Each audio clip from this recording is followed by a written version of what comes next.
What's up everybody, my name's Andy Cantu. Welcome to Lux Travel Hacks. Today we're going to talk about 3 ways to upgrade to first class for free. We're going to talk about domestic and international, so get ready.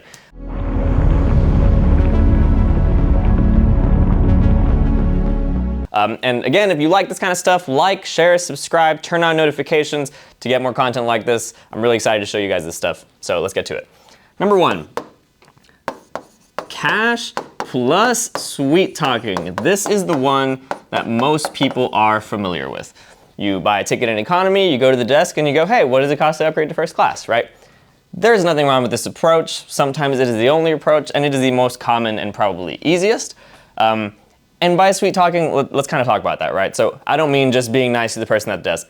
I mean, you have to understand what you're asking for, right? So if you, for example, are in basic economy, and I don't mean economy seats, I mean like there is a fare called basic economy. This is normally where you aren't able to check a bag, you aren't able to select your seats, things like that.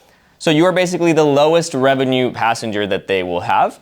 So when you're talking to them about a first class upgrade, you have to understand it might be more, it might not be available, they might not even be willing. So you have to come from a place of being conscious of that and understand like, okay, if I'm in basic economy, let's just say more difficult, right? Like my chances are less or more expensive.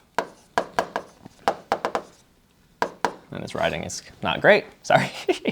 Number 2, if you are, for example, already in a normal economy fare, we can talk about what might be a normal cash price to pay for a first class upgrade. Personally, if I bought an economy ticket anywhere domestically in the US, even if it's a very, very long flight, I'm not usually willing to pay more than, let's just say, 100 to 200 in either direction.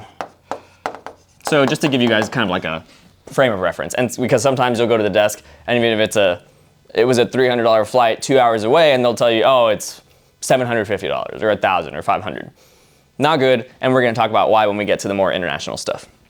So basically, the most common way, not much to say about it other than know what you're asking for, know where you're coming from in terms of like what fare you booked, and you'll be in a decent position to ask for a first class upgrade, right?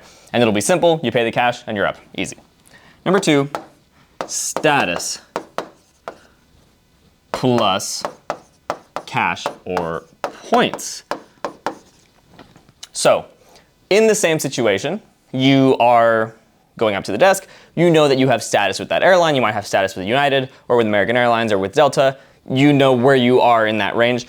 A lot of times you will be pushed up to first automatically because status will give you free upgrades in terms of seats. They'll also upgrade your companions if you're with 2 people, 4, 8 sometimes, depending on your level of status. And other times if you don't get it free, it's because they're waiting to sell those seats in cash. So there might be 4 seats available, you can see them, but they won't push you up automatically for whatever reason. And this happens all up and down the status thing. So if you do have status, don't be like, oh, well, it's because I have the lower status. Believe me, I and a lot of people that I know have very high levels of status and don't always get upgraded to first. That is its own art, its own like game, right? So in that situation, what do you have to do? You can leverage your status, but still pay a cash and this time possibly a points upgrade fee, right? So same idea, you want to go to the desk. The only difference is if you have it in your account, you can now go into like the application or the website and see, hey, there's a first class upgrade available and do it there without even having to go to the desk and talk to anybody. So the difference is that you know where you're coming from in terms of status and you can kind of understand like what to ask for and you'll get more experience in terms of what they'll give you and kind of like the amounts that you have to pay. For me, nothing changes in terms of the cash. I would still want to be 100 to 200 in terms of cash, but what changes is the points. So assuming you have points in this account or you can transfer points into this account from your credit cards, we're going to get into that in a different video, but there are transfer partners, right? For Chase, for American Express credit cards, for Citi credit cards, for Capital One credit cards. You might see that United's on there, or you might see that Delta's on there, or whatever the case may be. So you can get points into that account, or you might have some from having flown from like just flights, right? Organically, you might have points sitting in there. So what amount of points are okay or not to pay for a first class upgrade domestically in the US? It's kind of hard to put a rough number on it, but let's try. So normally, a first class flight in the US is anywhere from, let's just say, 600 to 1,000. Sometimes the transcontinental stuff like LA to New York, can be more expensive, sometimes not. So this is kind of where it hovers as far as like a round trip. So we won't go into all the math of points valuation, but I can tell you that roughly you would want to pay no more than, and this is assuming that you already bought an economy ticket, right? So you've already spent, of this 600 to 1,000, you've probably already spent $350 to $450 on your flight, maybe $200, somewhere in that range, let's say a $300 average, right? So you're really only gonna get an extra few $100 to an extra $500 of value.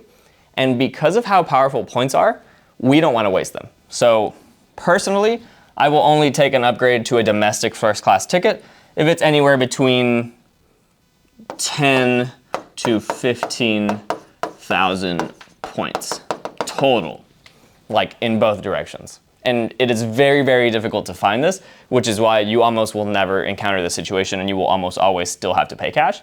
But just know the option is there. And especially if you're stacked with a lot of points, maybe you're a road warrior or your company has been paying for you to fly places, you probably have a ton of points. In that situation, it's your personal preference. You know that you are very stacked with points, you're like a points millionaire, in which case, whatever, right? Go ahead and use them. But understand that this is kind of the range in which I would be comfortable with my experience in points using them, right? So, number 3, it might fit down here. International. And actually we'll simplify this and I'll put international, how do I spell this? International long haul. This is to Europe, to Asia, to Iceland, Australia, whatever, right? We're talking about big flights. In most cases, it is very difficult to buy an economy ticket and get upgraded to business class, and even more difficult to get upgraded to first class, even paying cash. Sometimes you can do it at the desk. It will require a little bit of sweet talking, but it's possible. But I don't play that game, and I'll tell you why. I don't like to be stuck with a seat that I'm not willing to fly. And I personally will not fly economy overseas, not because I'm rich, I'm not, but just because I understand how to use points in the right way. So because of that understanding, I normally will try not to buy an economy ticket and upgrade for these big flights, but I will just book business or first class to begin with. So I'll book straight into the class that I want. I don't gamble and roll the dice on the upgrade game for these bigger flights because I'm not willing to fly an 8, 10, 12-hour flight in economy, even in premium economy. So how do we book into the right class that we want? Simple. I don't know if you'll be able to see it if I put it that low, but we'll put it here. Points. Of course, I've been talking about this kind of stuff. We know it's really important. But to get this kind of long haul stuff in business or first class, you have to understand the things that I've said in some of the other videos, which is don't take advantage of the credit card portals, the valuation is terrible, and make sure to transfer to the transfer partners, right? This is how you're gonna get big value for your points so that you can get these international long hauls in business or first class. Something to talk about here that I've used a lot of times that is kind of like a hybrid merge of this is that you can purchase, let's just say, business class on points and pay cash for first. And I know it might not be clear what first is. Go ahead and Google it and check it out. I mean, true first class like Emirates first class, Swiss first class, Air France first class, Lufthansa first class, Singapore first class. Some of these have suites. You're talking about bars on the plane. You can shower on the plane. It's like the craziest champagne, caviar, I mean, you name it. Truly out of this world experiences. You get driven on the tarmac in like a private black car, sometimes a limo or a van, straight to the first class lounge and then straight back to your plane, up a private elevator, into the plane. I mean, it's just like out of this world, right? If you thought business was nice, and it is, it's still a lie flat bed, first is another level. So this is a trick that you can use often if you're not super stacked with points, which is to purchase a business class ticket on points. You might spend 60, 70, 80,000 points like we talked about in one of the other videos, and pay, personally my range would be 1,000 to 1,500 upgrade to first. I generally am willing to pay that if the flight is long enough, if it's a 10-hour flight, something like that. Why? If you're not familiar with first, you might not know this, but I can tell you that if business class hovers, let's just say around 6,000 to 8,000, first class would hover between 12 and 20,000, I would say, like the average is somewhere in there. So if you can pay 2K even round trip using this strategy in both directions. You save a ton of points and you paid $2K for a $20,000 flight. You got it for 90% off. And you paid even less than you would have paid for business.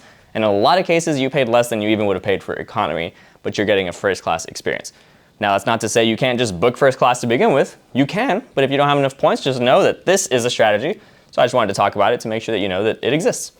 So thanks you guys for watching. This is what I wanted to show you today. And I know it can get complicated. There's a lot of strategies. There's a lot of factors. So I put together a free training to show you guys how to do this step by step. If you want to learn more about this stuff, all you got to do, click the link, and I'll see you in first class.